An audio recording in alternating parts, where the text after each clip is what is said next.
Monday.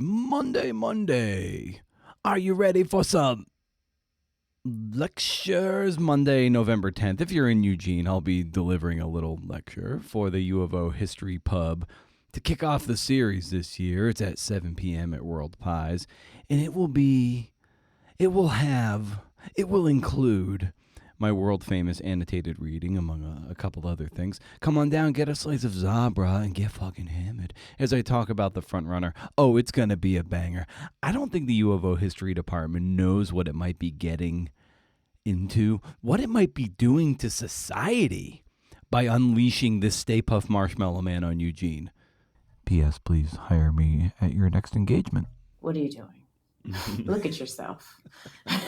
Look at what you're doing.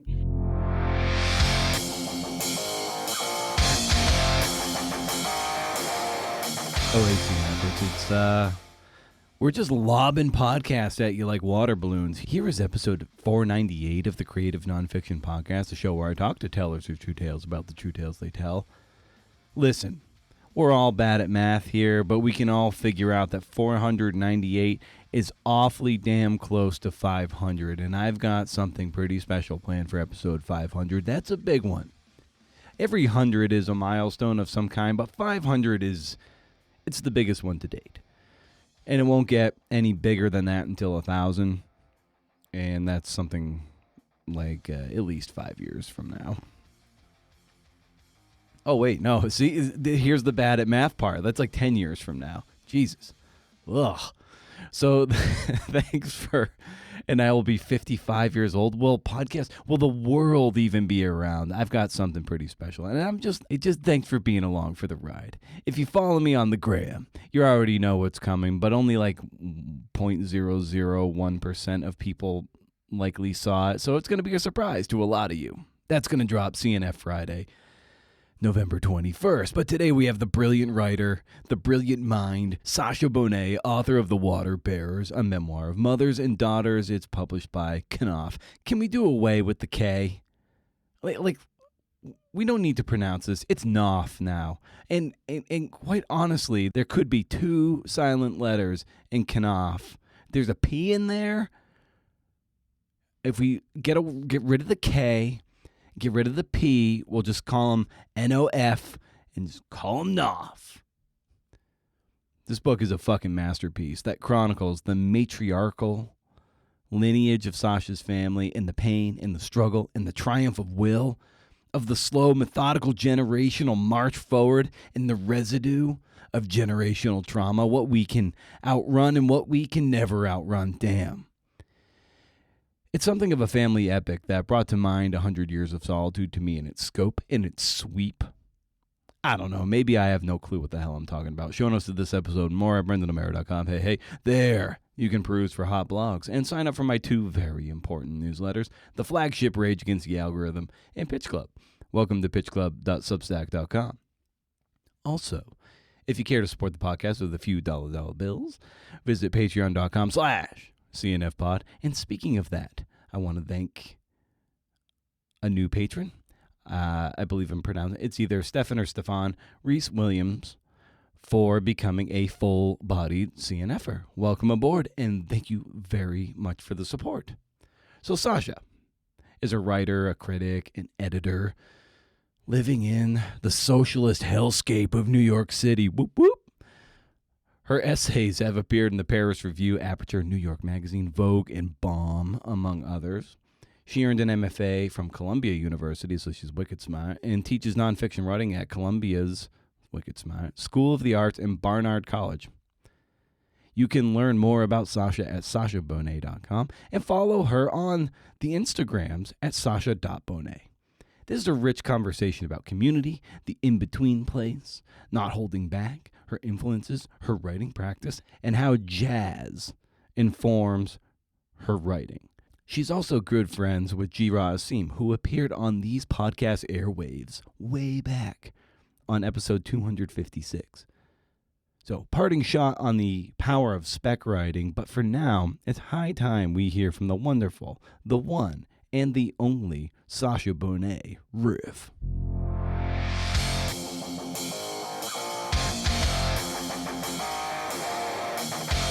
Is this a podcast where I can swear? That's the dumbest fucking shit. Total ego goblin. Just kind of a sloppy person. So true. I actually would not mind just growing people's flowers for them. This is going to have to interest somebody somewhere other than me.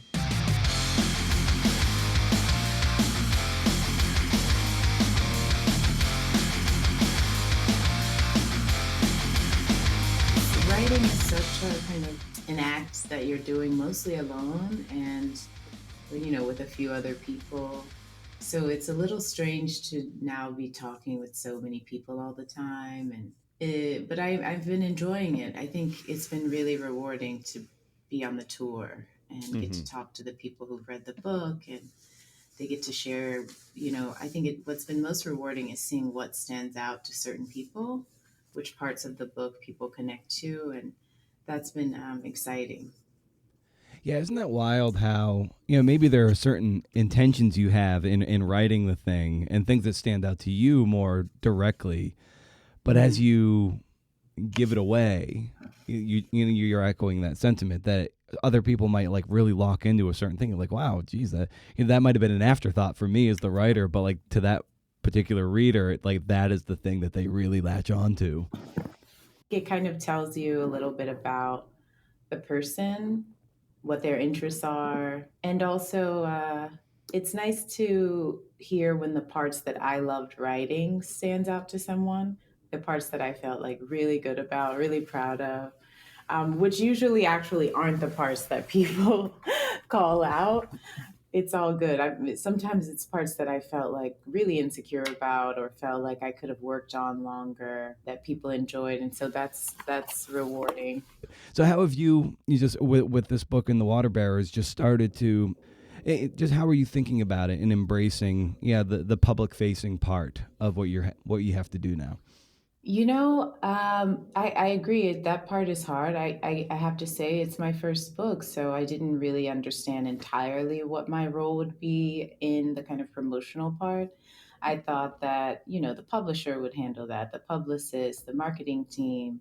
And I've really had to call on my community a lot, which is not always easy, but I think is a good practice. It's a good muscle that I'm using. And I've also spent so many years building up this beautiful community, which I love. And actually it's strengthening that because I'm able to call on them, and people want to be called on, people want you to include them, and everyone wants to be useful and helpful. So it has been a struggle to kind of request certain things from people that are really just like, I just need you to help me promote this thing. Can you post this? Can you share this? Can you invite me onto your show? And then also there are the people who are just offering and doing things. Maybe people who have already been in a circumstance like that I'm in right now, other writers, other artists. In that way, it's really strengthened my relationship with my community in ways that I hadn't anticipated. Yeah, community is so huge, and I think it's maybe an undervalued or maybe a harder thing to cultivate, but it is so integral to this because we are in our heads for a long time, and fostering that degree of community is really what being a literary citizen is about, really. So, at what point did did that really that switch turn on for you? I think the time in between finishing the book and the book coming out, which was a torturous time. I mean, you're just kind of waiting. And my idea was that, I'm going to be writing my next book. I'll start working on that. And I have not been able to do that at all. Like everyone I tell that to who's published a book, they kind of laugh. They're like, you can't do anything during that time. It's an awful time. And I'm just kind of like, why didn't anyone tell me? No one said that this time would be as awful as it is. You're kind of just sitting and waiting for something to be born. I guess it's kind of like the book is the birth. And that time is really nerve-wracking, but you also have to start strategizing with the team, and they want to know who you know, and they want to know who can blurb, and the blurb process also it feels very archaic and really silly. And as a person who is a reader who does read blurbs, and certain people do influence me, I'm like, if Maggie Nelson says that this is a good book, I'm going to read this book because she doesn't blurb that many books, you know? So in that way, I understand the necessity of them, but it was such a tedious act to try to reach out to so many writers who are also working on books, you know, and there's a short time frame that they have to get back to you to give you the blurb. And that process in between of really, that's when I really had to turn on the who all do I know? And then they actually send you a questionnaire that's like, who do you know? Who can we contact? Send us their contacts. And that was an interesting process of kind of just going through my memory, going through my Instagram, going through my contacts and trying to pull on threads. But then once you kind of see them all written down, I did feel a sense of joy and gratitude in saying, wow, I've really created this life that I dreamed about with all of these other artists and thinkers and people who I really admire, that maybe I wouldn't otherwise I wouldn't have the opportunity to really reflect on that in that way. Yeah. Something you said a moment ago about your community, the people wanting to be called on, you know, and I'm someone who always just, preternaturally feels like I'm a burden to everyone. And if I ask for a favor, I'm like, I'm putting them out. But I loved hearing you say, like, your community was like, yeah, we're ready to help you. And was that kind of something of a mind fuck where you're like, oh, wow, like, yeah, my people are ready to be called on for me. And likewise, when they need me to be called on, like, I'll be there for them too. Totally. And and you know, people have called on me many times in the past, and of course I'm very happy to help. But for some reason, why don't I think about it in the opposite terms? Like I agree. I feel like I'm a burden. I feel like, oh no, I don't want to, you know, inconvenience anyone. I know she's really busy, or I know he's tied up, and they just had a kid, and his book's coming out. You know, I'm thinking of all these reasons why I would be a burden, and kind of talking myself out of why I should ask. But in the end, I've learned a valuable lesson in understanding that it's a gift to call on someone, actually. Mm. And towards the end of the book, or the end, sort of the back quarter, I saw that you're good friends with Jira. Is it Asim? Do they pronounce their names? Asim. It is Asim. Okay. Yeah. Like Jira was on the show a few years ago for his mixtape book to his brother, which was just an awesome book. But I love seeing his name in there, and I just wanted to get like how did you guys meet? Because he and his family, they're just such brilliant artists and writers. Totally. So how did you guys meet? Totally. Jira is absolutely my best friend in the world. And his family is so brilliant. All of them, you know, all of them. It's kind of incredible to spend time with them and just understand that these people grew up having dinner together and having conversations that were so different from my upbringing. But we met at university in grad school. And we met on the like accepted students night where you're in between if you accept the offer or not. And I have to say, Jira was like really pursuing me as a friend. And I was kind of just like, I'm in a zone. I'm here to do something, you know, really kind of head down. And he just kept saying, you know, we need to hang out. We need to hang out. And we were two of three Black students in the graduate program for nonfiction writing. So, you know, obviously that also bonded us in our experience. And we became like kind of creative counterparts. You know, he's kind of my main interlocutor when I have an idea, when I'm trying to tease something out. And of course, with this book, he really helped me to develop what it is that this book was trying to do. And really, it was him who said to me, you know, this book is brilliant. This idea is brilliant because America has not reconciled its reality with its image of itself, which aligned somewhat like that is in the book. And that became the kind of thesis of the book. And he also said, you know, what you're creating is you're pushing back against the Moynihan report that suggests that matriarchy is the problem with the Black family in America. And he's like, he suggested that even if you don't mention the Moynihan report, you can keep that in your mind as the concept that you're pushing up against. That's the theory that you are trying to debunk. And I was like, yeah, okay. So he really is constantly my champion and telling me that the idea I have is worth exploring. And I'll try to talk myself out of it and say, okay, this isn't really interesting. And he's like, these are all the reasons why. I would say from the conception all the way to now, with the publication of the book, and he's like, I guess I'm just going to have to be the person that calls you and tells you that this is the thing that you said you wanted for so long, and you should be really proud of yourself, and you should take some moments to celebrate. Because I think in this process, it's easy to forget to celebrate because you're going, there are interviews, there's the tour, and it's all very high energy and not a lot of time for reflecting. So he's that for me, the person who just calls to remind me that he remembers when I said that this is what I wanted to do and that this is the dream I had. And he's reminding me that I've arrived there, which is everyone should have a person like that in their life. Yeah, oh, for sure. It's so hard to slow down and, to your point, like to reflect on it because the machine has to keep moving.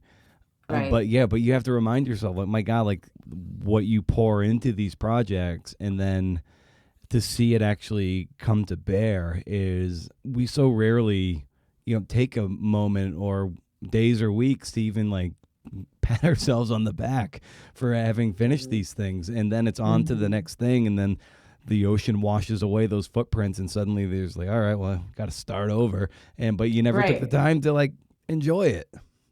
Totally. I'm trying to do that. I'm really, really trying.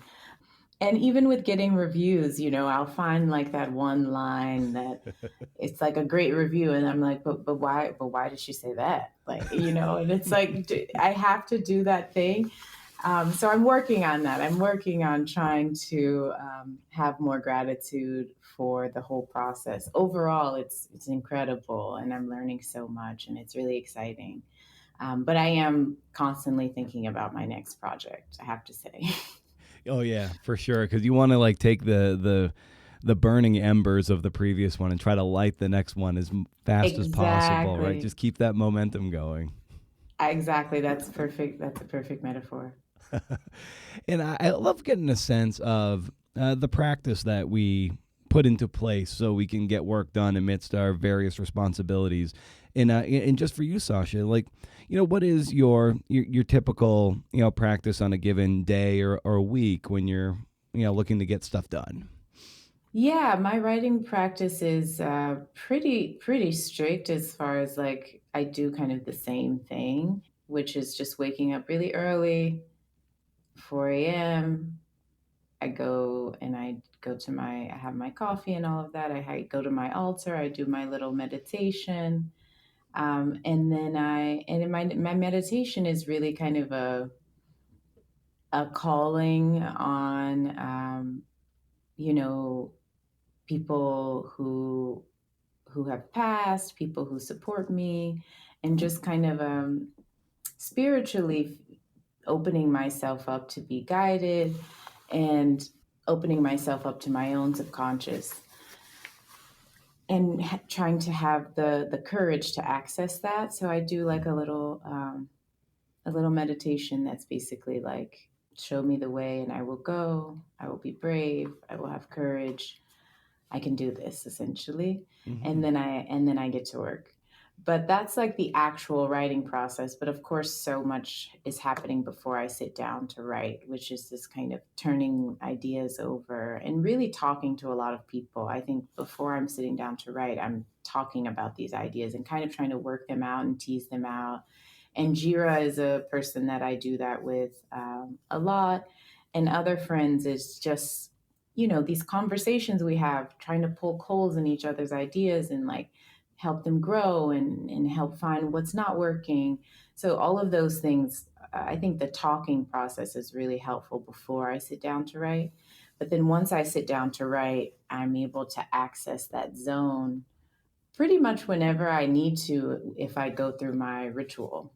And I guess that can kind of happen anywhere, but I have a little office, but it can also be that I'm traveling, and so I can kind of carry that practice with me wherever I am. But the morning time is my special time. Mm.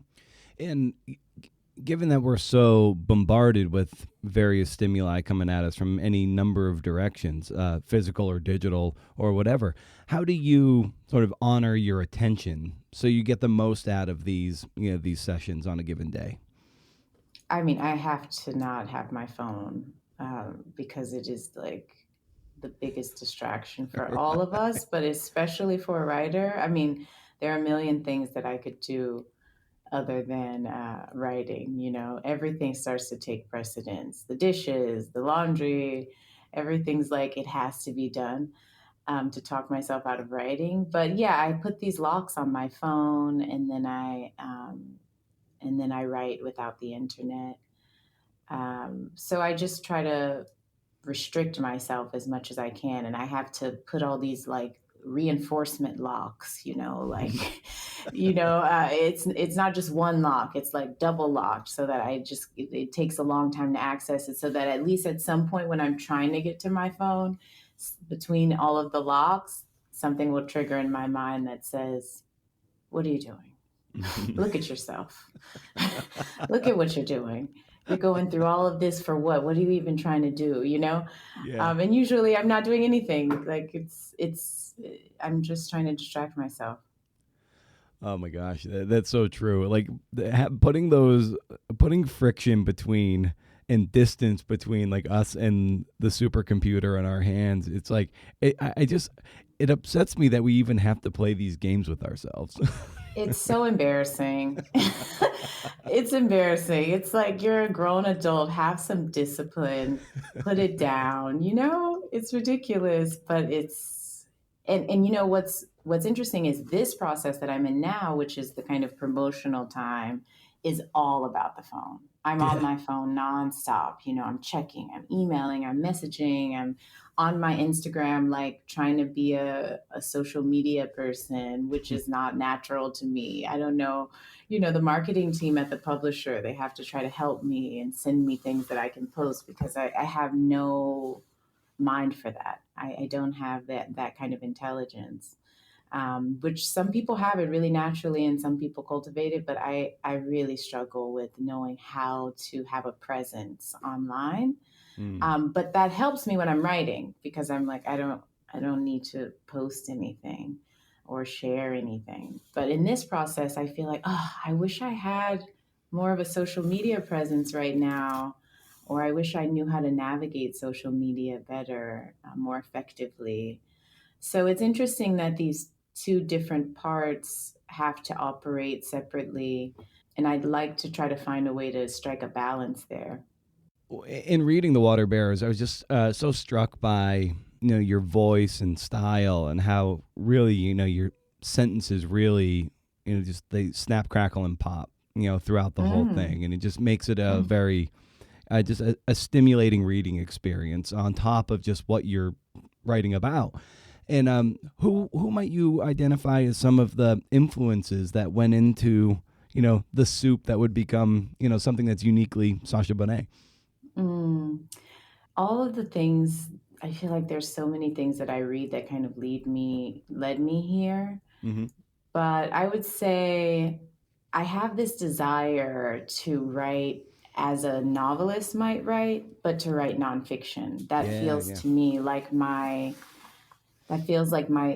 place where I feel at home and where it feels most true to what I like. I love to read fiction, but I also really love criticism and I love nonfiction. Like, as I mentioned, Maggie Nelson, who does a really great job at talking about culture while also, because she's a poet, being able to do it in this poetic way.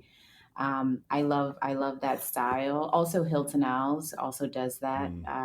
Is able to have this kind of intense scrutiny and exploration, examination of things, while also not losing the reader in a kind of academic style writing, while still employing beautiful prose and metaphors and really poetry within it. And what I love about Hilton is that he's able to also skirt the line of what is fiction versus nonfiction, like the way that he is not bound to these barriers that are really like the hard lines. I love all writers who kind of stay in that place between what genre is this? Like when you're reading it, you don't really know. And I think Claudia Rankine does that. I think that Jamaica Kincaid is also another one. When I'm reading her work, it's labeled a novel, but it's also like very clearly her family that she's writing about. I feel like Valeria Luiselli is also a writer that I deeply admire. She's also on that line. Is it fiction? Is it nonfiction? A lot of the things in her fiction are actually true. So, I just love being in that in between place. That's where I like to live, on the page and off the page. Of course, Toni Morrison really kind of provided a way of showing me as a reader that the people in my life, the people I live amongst, the women in my family, my community, my surroundings, my mother, that these people have lives that are worth witnessing, and they have lives of deep interiority, and that they're interesting. I think in reading her work, I was able to see my family, and then I was able to say, oh, like these lives are also interesting too. How can I explore what's right around me more deeply, even though I don't come from a community that is often speaking about their interiority. They're usually doing lots of things to avoid speaking about their interiority. And so you have to kind of read these gestures and read what's not being said. And I think because I grew up in that type of environment, it does help me, I think, as a writer, to be able to write about what's not said and to be able to show on the page without having to use dialogue. So the way these women carry themselves, what's unspoken, the look in someone's eye, the posture, all of the things that tell a story without words. Um, obviously Jira's work, The Boys in the Void, was also wonderful because it's also a blend of this criticism and memoir. Leslie Jameson, who is not afraid. I was reading Splinters while I was writing the last parts of the book, and it really helped me to go into that place that's really scary, where you write about the things that are not flattering, where you write about these deeply personal moments with a lover and the kind of fracturing of that relationship and how you both behave when that relationship is falling apart and you're kind of your worst self, and being able to put that on the page. And I think I was like, wow, how is she doing this? I need to just do it. I have to just tell the story in a real way. I can't hold back. So all of these writers kind of have shaped me in many ways, and of course many others, Margot Jefferson. But these are probably the ones that are coming to me just right now. The fact that you're reading, say, Splinters while you're generating pages for the Waterbearers, what is that? What is the maybe the strength in doing that, but also maybe the danger in doing that as well? I hear a lot of writers say that they don't like to read while they're writing. I don't really see the danger. I don't feel the danger. I feel like I feel quite confident in my own practice, and that I have developed a voice that feels good for me, or an approach that feels like my own. So I don't feel like I'm in danger. When I was studying with Philip Lopate, who I love, he would say, sometimes when you can't get started, you need to open a book that you love and you need to just write the pages, like just copy the pages down. And just to get that generative flow going. And it doesn't mean that if I, open a book by, Simone de Beauvoir that I'm going to turn into her. Right. If I'm reading her, I'm absolutely not going to turn into her. I don't have the capabilities of becoming her on the page. I don't feel that danger, and I need something while I'm writing to help me see myself and to help me see what I don't want to do and to help me see what's possible, what the limits of language are, the possibilities of language are. Because I think you can forget, sometimes you can be so in your own work that you forget about what language can do. And sometimes I need these reminders or also looking at different approaches. Like, how can you approach something in a different way? It's kind of like you're stuck in a corner and you're trying to go and you're trying to get through. And it's like, obviously someone looking over your shoulder would say, hey, why don't you turn around and try to go in a different direction? Right. But that person's not there with you. So in the reading, it's kind of helping me to turn around and see some different paths, and try some different openings. And sometimes you'll try an opening that you see another writer doing, and then that'll lead you to another path. So I don't think that there's much danger in that for me. But I have heard writers and friends say that they will start to mimic the writer that they're reading. And I don't know that I feel that danger as Yeah. much as I feel the benefits. Yeah, that's a really good point. I think a good way of reframing it, if writers think that there's going to be that voice creep that's going to trespass on their style, or they're going to come across as mimicry.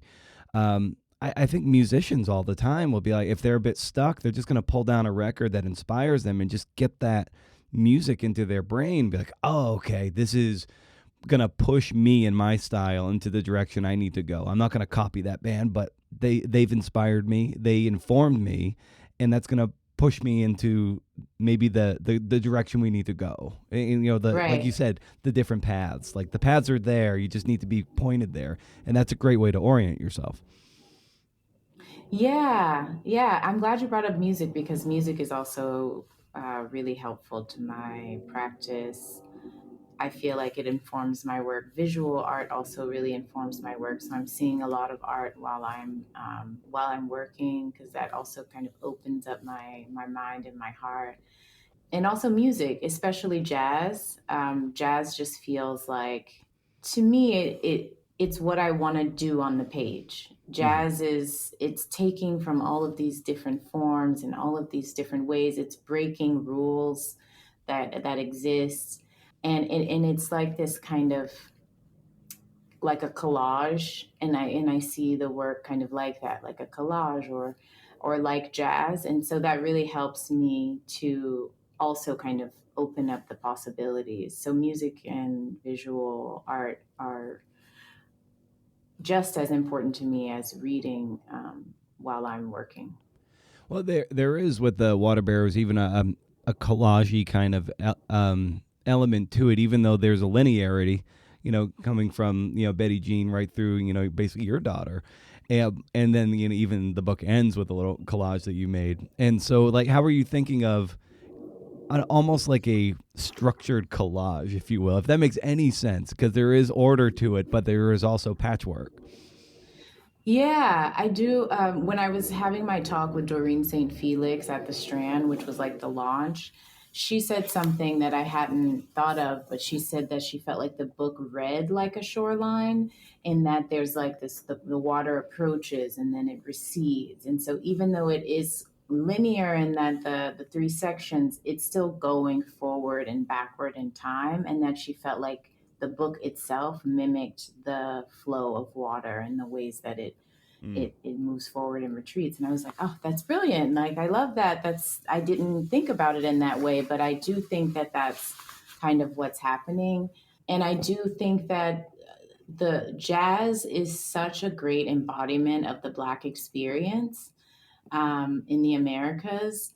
I feel it's pulling from so many different places. And, my family is from Louisiana. So there's like the French, there's the Spanish, there's the Creole, there's the Africans, there's the indigenous people who came from Canada, who were forced out and like pushed to Louisiana, to another French colony because Canada wanted to push out all the blacks. And so they took them down to Louisiana. So it's really like pulling from so many different places culturally.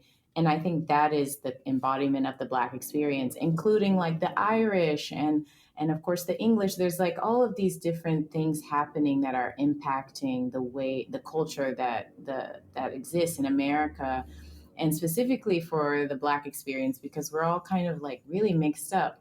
And so I feel like jazz is really the musical embodiment of that. And the thing I was always asking myself was, how can I turn that into a literary practice? How can I bring in all of these elements on the page while still keeping it focused, and not making it too confusing or too jumbled up? And that's, it feels like, for example, in Louisiana, we have something called a goulash, which is basically like you're mixing all these different foods together to make like a big pot of something. And it's delicious, but it is that it's like you're blending from all of these different places that you pull from and creating something beautiful out of it. And once you do that, it creates a whole new form.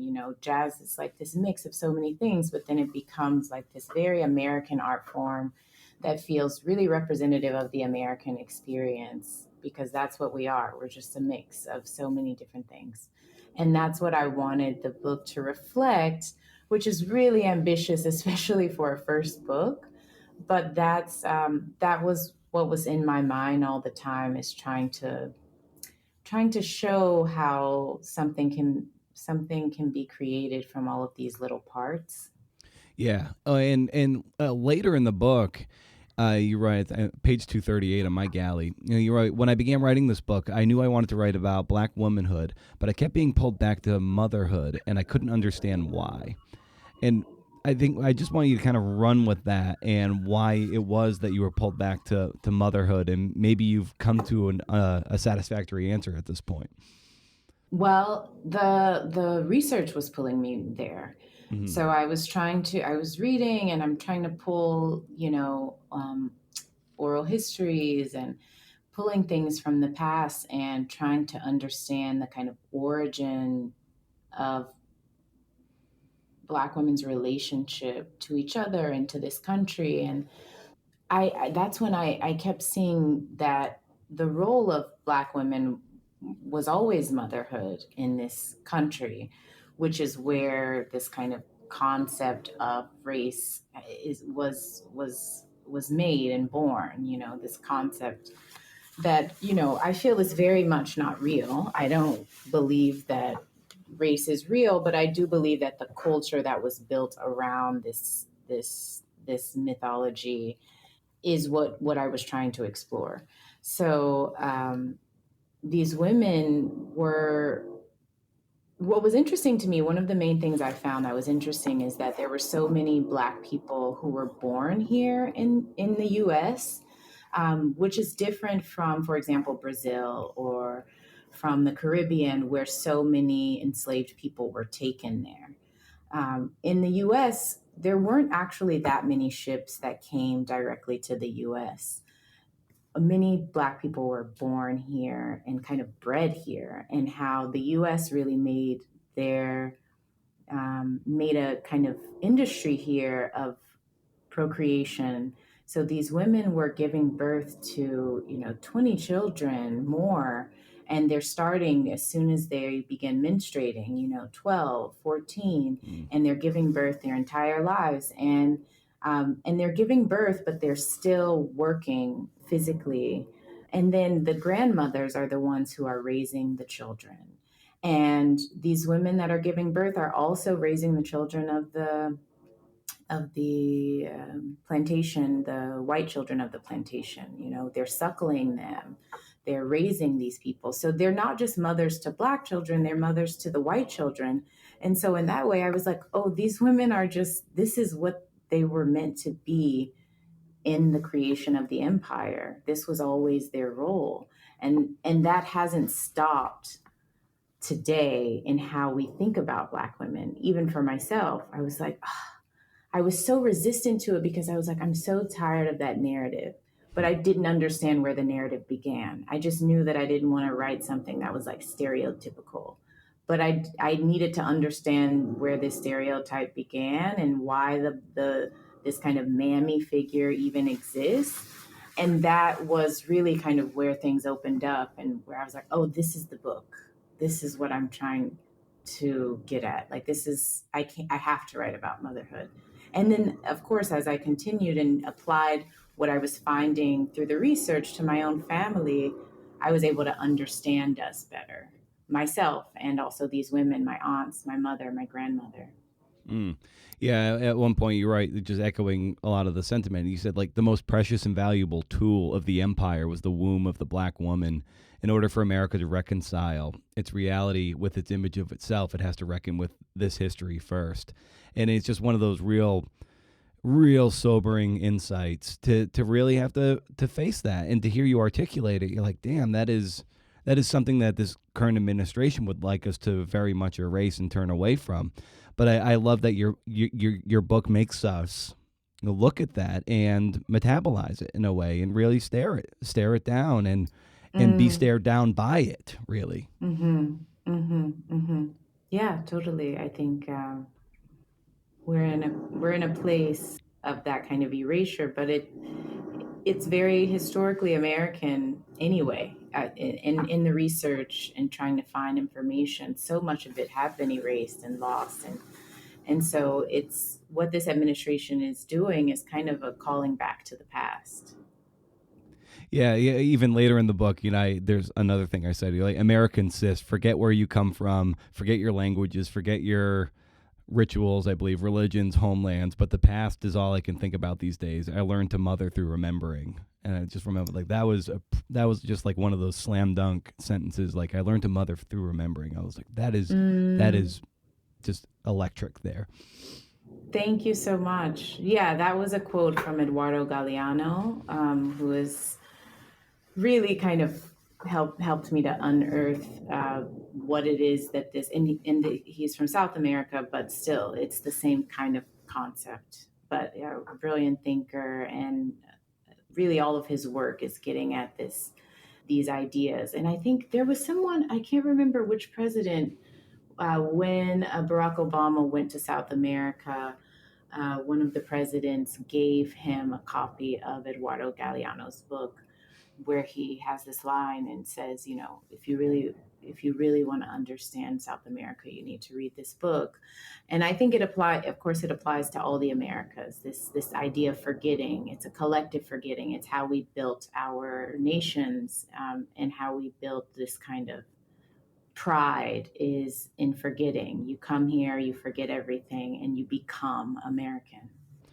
Earlier in our conversation, you referenced this Moynihan report, and for those who might be unfamiliar with it, and you'll get familiar with it through reading the book, but maybe just explain what that is a bit, kind of as really as a big touchstone of the book, and central to your framing of the story in a way. Yeah, he was the Secretary of Labor. I can't remember the year. It was in the 1950s, I think. But essentially, he was tasked with creating a kind of summary of what's going on in the Black community. What's the Black problem? What is the Black problem? And he came to the conclusion that the problem with the Black community is that it is matriarchal in nature, and therefore will never be able to succeed. That's why they stay in poverty. That's why the Black family is destitute.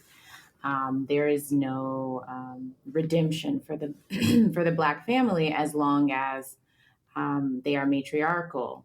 And that is, of course, counter to what the white American structure suggests, which is that it is a patriarchal nation.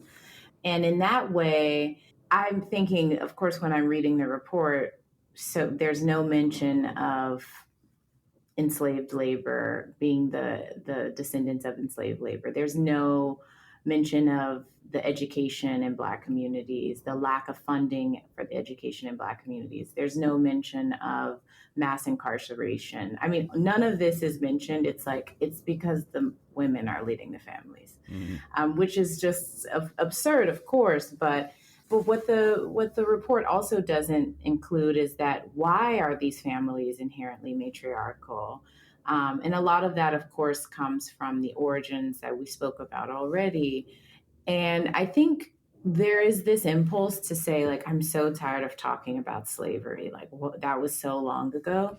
But, what I really wanted to show in this book is that it really wasn't that long ago. I mean, my grandmother was raised by enslaved people who had been enslaved, and she raised me. So I think it's very clear to see that even though it was many generations ago, my grandmother moved from a cotton plantation. She was still a cotton tenant in her youth in Louisiana. And it was the same plantation where her family had been enslaved that just they became tenants. And she was raised by her, and she lived with her great grandmother who had been born enslaved. So it's interesting that erasure is like there's an insistence on erasing that, but those lessons were very much passed down to me through my grandmother who received them in her youth. And that's just my family. There's also there's more kind of institutional things that have been passed on, and cultural things. And there's so many different ways that we're still very much connected to that history, and that history is not just mine. The idea that it's a Black problem is something that I also wanted to kind of deconstruct, because it's all of our problem. It's impacting all of us. It's not just impacting Black people, it's impacting white people, it's impacting brown people who migrate here. So the report is just a way to kind of go into the concept of an understanding that the families are matriarchal by nature, because that's how they were structured. That's how they've always been structured. And the families were always separated, to not encourage bonding. So, and the women had value because they were able to reproduce.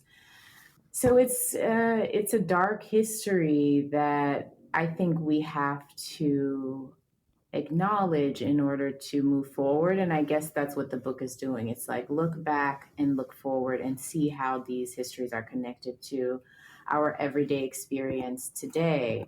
And what's interesting is, like, for example, here in Brooklyn, this super liberal place, at the playgrounds, all of the nannies are Black. All of the nannies are Black. There is a way that feels like home, that feels like natural.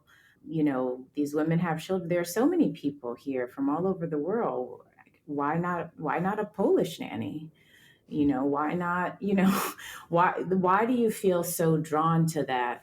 And I think you can read certain books of women, and it's just because that feels like home, that feels comfortable, that feels natural. It feels like the woman who raised that mother, who then hired this woman, And the South can sometimes feel like it's very far away from the North as far as culturally.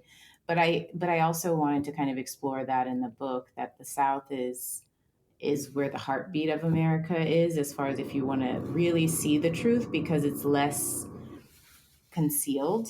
There's less shame and there's less of a veil. So you can really see the histories of that in the South today. Yeah, for sure.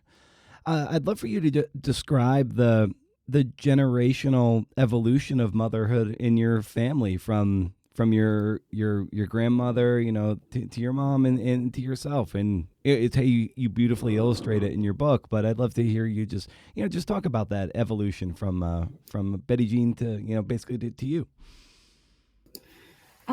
Yes. So Betty Jean is my grandmother. As I mentioned, she was she was a cotton tenant, and it's hard to imagine because I didn't know that part of her life. I only knew her in the city, in Houston, which is very much a kind of metropolitan city, and has like very large port. It's and it's Texas, of course, so there's a lot of industry. And my grandmother migrated as a part of the Great Migration to Houston and lived in this urban enclave, which was one of the few places where Black people could buy homes and not just buy homes, but even rent homes and live there. She had 11 children with 9 different men, and she refused to be married. She refused to what she felt like would be being tied down by a man or to be responsible for a man, because in growing up on the plantation, she needed to take care of the men. It was her job. And when her grandmother died, she was the woman of the house, and she had to drop out of school to take care of her grandfather and her brother. And I think that that really kind of radicalized her and made her say, I never want to be in this position again. Because she loved school and really was upset that her brother got to continue going to school while she had to stay home. And I think that that radicalized her. So when she decided to migrate, she decided that she wasn't going to be giving her life over to a man and dedicating herself to a man in the way that her grandmother had. And so my mother was born in Houston, and she had my mother in Houston. And what's interesting is that I really do see them as being kind of like it's almost like they're from different countries in that they speak different languages, because my mother was a part of integration, and my mother was raised during the affirmative action civil rights era. So it's an era where Black people are saying, hey, now, we actually deserve more. And my grandmother never really had that thought. I don't think she just kind of went along with, this is the way that it is in this country.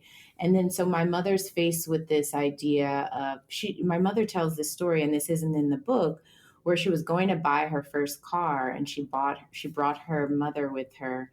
And the man at the car dealership who was selling the car was a white man, and he was telling my mother something that she knew wasn't true. And she said, I don't think that that's true. I don't think you can do that to me.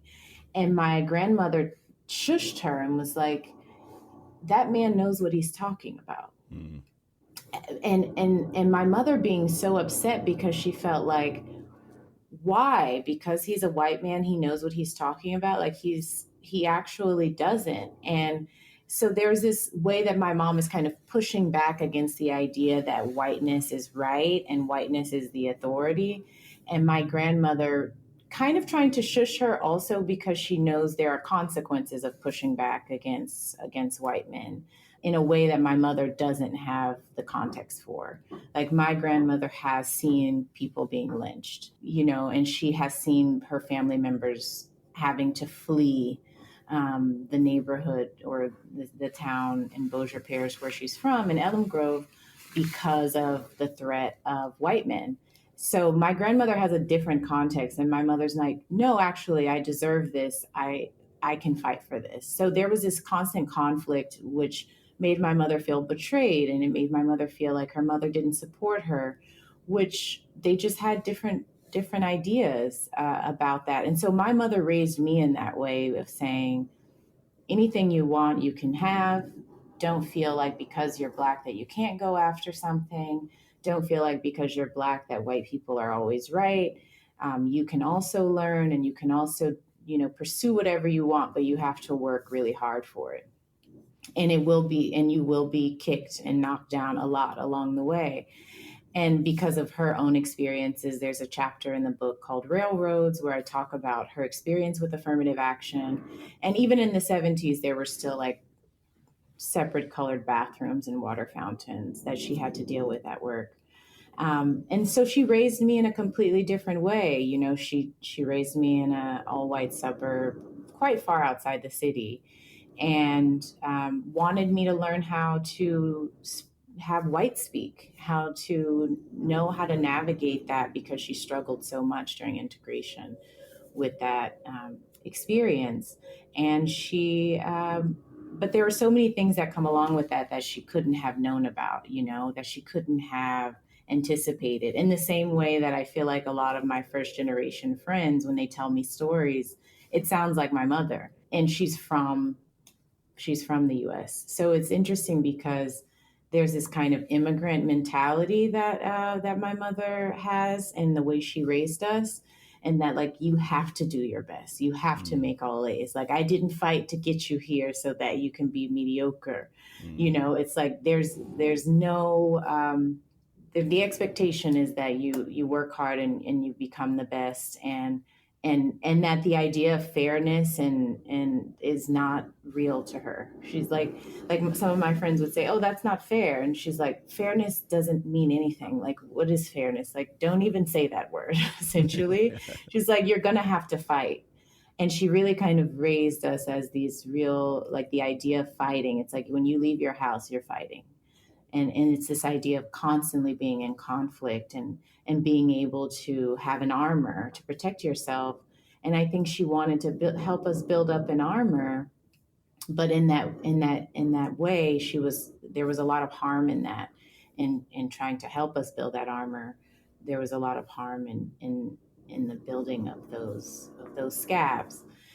And so then there's me who goes on to become a mother, and I decide that I'm going to do it in a different way. But a part of the way that I'm able to raise my daughter is that I had to look back instead of this idea of looking forward and creating a new way. My way was more looking back and pulling from Betty Jean and pulling from my mother the things that felt really useful and really beautiful, and trying to disentangle it from a lot of the fear that causes us to harm our children, and a lot of the violence that was a part of the ways that they were raised, unfortunately, in these really challenging, difficult times, and trying to extract those things from the beauty and put that into my daughter. Yeah, there's a moment later in the book where your daughter talks back to you, and you call your mom for counsel, and she was like, break her, and it was a moment where you're like, that's not the counsel I want, but in that counsel, I got what I didn't want to do in a sense. And that was like a really, a major inflection point, really. Totally. Which is like, direct language from the Willie Lynch letter. It's like you have to break the man down in order to have enslaved people who obey you. And so the idea of breaking her, it's like a one-to-one, where that's coming from, this idea that you need to break people into submission in order to raise them up in a way that they can survive. Yeah, and there's also what struck me was, let's say, your mom had a real sort of adversarial relationship, or like a conflicted and complicated relationship with your grandmother, and when she saw the way your grandmother was saying, like, holding you or loving you, it's kind of like she was your mother was seeing the love that she wished she had rain on you. And I think similarly, when you saw, like, your daughter in the hands of your mother, you're like, you're starting to see the love you craved, like, skip a generation. I was just like, I don't know, was that something that you just truly felt looking back, but also looking to your present?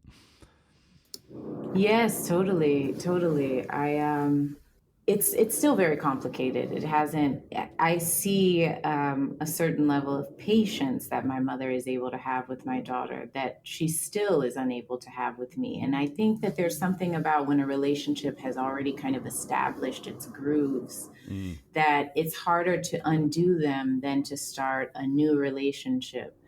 And of course, there are still ways that my mother engages with my daughter that I don't agree with, but she's much more patient and much more gentle. And she gets to show up as the person she is today versus the person she was, 30 years ago when I was a child. And a part of the love is forgiving. And a part of it is also understanding that my mother will probably leave here and never be what I would like her to be, what I need her to be. And that's just going to have to be okay. And coming to terms with that is really difficult. It's really challenging because I want to kind of try to shape it. I want, like we can do this. Let's make it better. and kind of applying those same tools that we've applied to essentially our careers, which is like work harder, to our relationships, our intimate relationships. And sometimes that doesn't always work. But I saw my mother forgive her mother and accept her for who she is. And so I think in that, I was able to learn how to get there on my own. And it's an active learning. It's not like you arrive at the finish line. For sure. I'm still actively engaging with that. It's interesting to witness a person with your child, how your mother can be with your child versus how she is with you. I imagine that there probably could be, some resentment in that too. Like why couldn't you provide that for me? Like I so desperately needed that, and I can see you're capable of it, but you didn't give that to me. Right. I mean, there's so much resentment there. And it's not just what I needed in the past, it's what I need today. I don't think that ever, we're all kind of, something actually that Jira says, he's like, Sasha, we're all literally just 9-year-olds walking around in these big bodies. And he's like, I just treat people like that. Like, I just understand that they're just a 9-year-old. And like, I think that's really helpful. And we laugh about that, but it's true. I think that's really what we are ultimately. And so in that way, I do still need that. But also I have to think about my mother's 9-year-old self. And that allows me to have so much more empathy because I understand she was completely emotionally neglected. Like emotional care was just not available to her. And she never learned how to receive it. And she never really learned how to give it either. So with that, it helps to break down that resentment. At the very start of our conversation, you were saying there were parts you loved writing and then parts you were very insecure about. And can you just take us to maybe what were some of those parts that you really did love writing, and then how you wrestle with the tough stuff? I can't say that there were sections necessarily. There were just certain sentences that I really was like, oh, I got there. I got to that place that I wanted where I felt like this sentence is perfect, Yeah. Like there's a sentence where I say all human malevolence is muscle memory. That sentence felt like it was something that I'd been trying to say throughout the book. And then finally I got to it and I felt really good about that sentence. And I also, it happens like once every few years or something, it's so rare that I'm like, I arrived, and then of course you want to feel that you're chasing that high all the time. But I also really felt strongly about the prelude, the kind of opening prelude, which I was able to write that came to me all in one moment. I wrote that all at once one day, and it felt like I needed that as a kind of foundational place for the book to begin. And then I think the places where I struggled were in the places about my own life. I think I feel much more confident in creating a portrait of other people, even in my work outside of the book. That's my job. Like, that's what I do. I write a lot of profiles and I write about other people. So taking it and being able to create a portrait of myself felt a lot more challenging. So the part 3 section of the book was the last part that I wrote, and it was the most challenging part because I was also writing about my daughter and I was sensitive to how I wanted to do that. And then also writing about her father and knowing she's going to read this one day. And so trying to be delicate with that in a way, because, I interviewed my mom, I interviewed my grandmother and my aunts. I never asked my daughter for permission, and she's a child, so she doesn't understand completely the stakes. And so that part was really challenging. The last part was challenging, and also knowing where to end the book. It was really hard. Yeah. Oh, very nice. Well, Sasha, as I bring these conversations down for a landing, I always love asking the guest for a recommendation of some kind. It's just to think anything you're kind of happy about that you want to share that's bringing you some joy. So I would just extend that to you. Anything? Anything. Yeah. It could be, brand of socks, a cool fanny pack, brand of coffee, like anything that's like, this thing's making me pretty damn happy. That's a great question. Pretty happy. Huh. I'm sorry. I know that I should have prepped for this, but I'm like, what does make me pretty happy right now? I would say I'm reading, something that's bringing me a lot of joy right now is the Nicholas Boggs Baldwin book. Oh, cool. I've got that on my shelf to read. That book is bringing me a lot of joy, because it's essentially Baldwin through the timeline of the loves of his life, which it's almost like, how could this book never have been written before? This is brilliant, And the reason that I am the reason that I am loving it so much is because I'm also very much in love. And when you're in love, you want to read about love all the time. And so I feel like I had this idea that love, similar to my grandmother, that love can be such a burden, such a distraction. It can get in the way of your work. It can get in the way of your processing. It can get in the way of everything. And I've never been so in love as I am right now. And so in reading the book, I'm like, oh, I had it all wrong. The love is actually the thing that improves everything. And in the book, Baldwin is saying that kind of over and over again. He's like, the love is actually all we have. The love is the momentum and the power for everything we touch. It is, it helps with the writing, but it also helps with how we love everyone around us and how we see the world and how we see ourselves. Like, actually, we can't see ourselves if we don't do love, because we're constantly being challenged and constantly we're mirroring each other. And that's the hard part about love, really, is that. And so this book is kind of mirroring a lot of my experiences that I'm having right now, but also it's showing me that I had it wrong the whole time. It's the other way around. And what a beautiful feeling in life to be wrong, to not know something, because then it shakes up everything. The trees look different. The sky looks different. Everything that I thought was something is now something different. And so it really awakens all the senses. And so I'm getting towards the end of the book, and I'm really sad, and I'm slowing down because I don't want to finish the book yet. It's a brilliant book, and I didn't know how much Baldwin loved love. I didn't know how much he sought love. And in the book, he's kind of also constantly looking for love in places that don't love him back fully. And it's heartbreaking.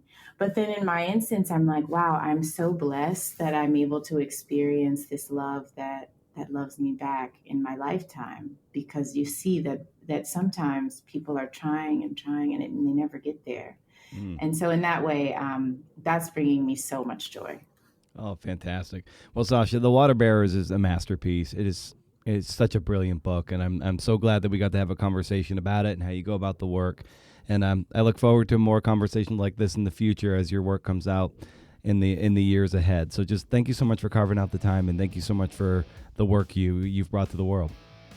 Thank you. I'm so grateful to be here. I appreciate you.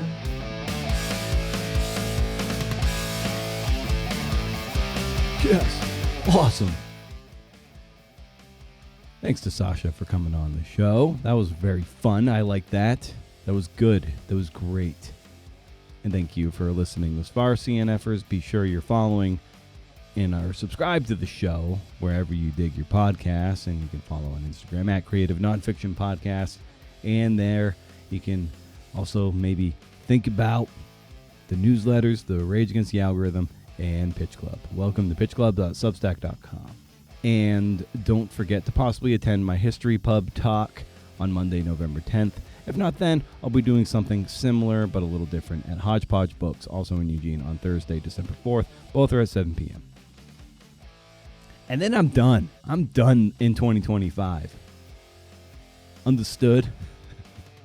I was talking to a hero of mine, truly a hero, and this was it was a virtual talk, of course, as most of these podcasts are, and sometimes maybe you shouldn't meet and talk to your heroes, but this one didn't let me down at all. Just an amazing, amazing person. For episode 500, you'll hear that in a couple of weeks. November 21st, I believe, is when I'm running that. And way back when I'm going to use gender-neutral pronouns so I don't tip my hand too much, when they were trying to break in, they wrote and reported several essays, or not even essays, reported stories on spec, meaning they didn't get a contract to go and pursue the story with any guarantee that there would be payment and accepted once the piece was done. Now, as journalists or freelance writers, the thought of writing with this degree of uncertainty, putting in all that work into something that might not be published, might strike us as a waste of time and resources. In theory, it would be if you see it truly as the outcome, the only good outcome being publication. Of course, that's the goal. But as I've said on the show a number of times with respect to writing long features, why I got into this mess in the first place, it seems damn near impossible to make a living doing it. Just with the contraction of magazines and websites and the folding up of magazines and websites, with a seemingly fractured attention span that doesn't want to celebrate and put in the work to do great long-form stories. You have to treat it as the way short story writers do, which is to say they don't expect to really make a living writing short stories. They do it for the love of craft, for love of story. And maybe getting those stories published gets them like teaching jobs and whatnot. So you practice what you preach and you preach what you practice. I don't know. And they write stories and try to shop them around once they're done and polished. And yeah, they might change a bit, but they submit them whole. Some of the best stories that come across the Atavist editors' desks are spec stories. Why is that? Well, because the writer has done a lot of the hard work of getting access to key figures, of shaping a story. And the proof is in how they created something from their commitment to these stories. Many of the questions that Sayward and Jonah have for writers are often answered in a spec story. Do you have access to the people you say you have access to? Do you have access to these archives? Are you speaking from a place of certainty or a place of hope? The former is what gets green lights.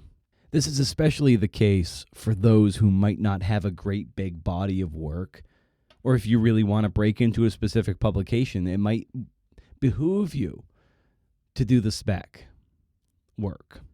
And bet on yourself. You hear athletes sometimes in a contract year, maybe when they could sign elsewhere for a little less, but if they play out of their mind, they might even get a bigger contract, and they bet on themselves. If nothing else, it's great practice. On a great day, it might even lead to an acceptance, something that is really concrete that you can parlay into something else. And the real rub in journalism circles is getting sources on board for a story that might not be published. And the more high profile the person, the less likely they're going to say, sure, I'll give you a few hours of my time with no certainty that I'll receive the publicity the story might grant me. And honestly, just as an aside, and this isn't in my script here, I almost don't know why any high profile athlete or celebrity signs up to have a journalist write about them when they have more control of how they broadcast their message through their various social media platforms and everything. It gets to maybe this degree of affiliation that Seth Godin talks about. Like, you tug on the ego and the status. Like, oh, so-and-so got a cover story on Esquire. Like, I want to be on the cover of Esquire. I'm like, that's the juice for them, but that's not what I'm getting into here. How do you lobby a person that they should talk to you or let you shadow them when you might not be able to confidently land the story with a major magazine or website? You can pitch them and say, I think your story fits the mold for this kind of publication, and we're going to go there first. And if they say no, we're going to go right down the chain. We're going to land this. When we put this thing together, it's a great story. Not everyone, there's subjectivity involved, and it might not land in the place that we ideally want it to, but I am confident it'll get somewhere. And maybe that'll work. That's how I would pitch them. Sometimes I think I could save time and maybe some frustration by doing more work on the spec side of the spectrum, because I'd be getting better at my craft and I'd be doing the legwork necessary to lobby editors to take a bet on me. Now, doing the legwork lowers the odds in your favor. Like, you want editors to be chalk-eating weasels. They are chalk-eating weasels. What does that term mean? That's a term levied against bettors at the horse track who bet sure things, what's called chalk, and don't take the risk on longer odds horses who have a good shot at winning and a better payout, but there's more risk involved. Chalk is chalk for a reason. Editors love chalk. And to give them chalk, you need to do more research. You might even have to give them the entire damn thing. And if they say no, well, in a way, you still won. In a way. Because you just got a whole lot better in the process. And you have this thing you can shop around to other publications. Or you can throw it in your portfolio as an unpublished clip. Now, honestly, okay, yeah, it didn't get the green light that you hope. But if I saw someone put that much work into something that is halfway decent, halfway competent, that wasn't published, I'd be like, this person is industrious and clearly has a love for it. What might they do? What might they get done with the backing of an institution and a good editor? In a sense, that's what I'm doing with the next book. I have some longer magazine stuff in mind that I just might write the damn things and try to shop them around. But that takes focus and a kind of rigor I often lack. But also, it's a headspace thing. Writing as if it's going to be accepted gives you the juice to do it. But if you're writing with like, this might not work, with the right, with that kind of tone, like, oh man, this might not work, you get mushy. You're not really all in. But if you're like, well, this might not work, but I'm going to write as if, that posture, that energy and posture, you bring that to your research, you bring that to your reporting, you bring that to your writing. I don't think it's possible for that energy not to palpate and levitate off the page, which will lead to more skill and ideally better bylines, more bylines, and more money, and beautiful women. Maybe what holds some of us back is the fact that many of our heroes that we modeled ourselves after could make a go of this kind of work, be it on staff or just on pitches, and maybe like 0.001% of writers out there can do such a thing and be okay these days. But for the rest of us, a longing for days gone by just pisses us off. We were schooled on a certain playbook and then spat into the world with that playbook in hand, only to discover that this playbook has no forward pass. It's all fucking run plays up the middle with like leather helmeted Ivy Leaguers. This is some bullshit. That playbook is trash now. So we keep writing new ones. Okay? Okay. So stay wild, CNFers. And if you can do interviews, see ya.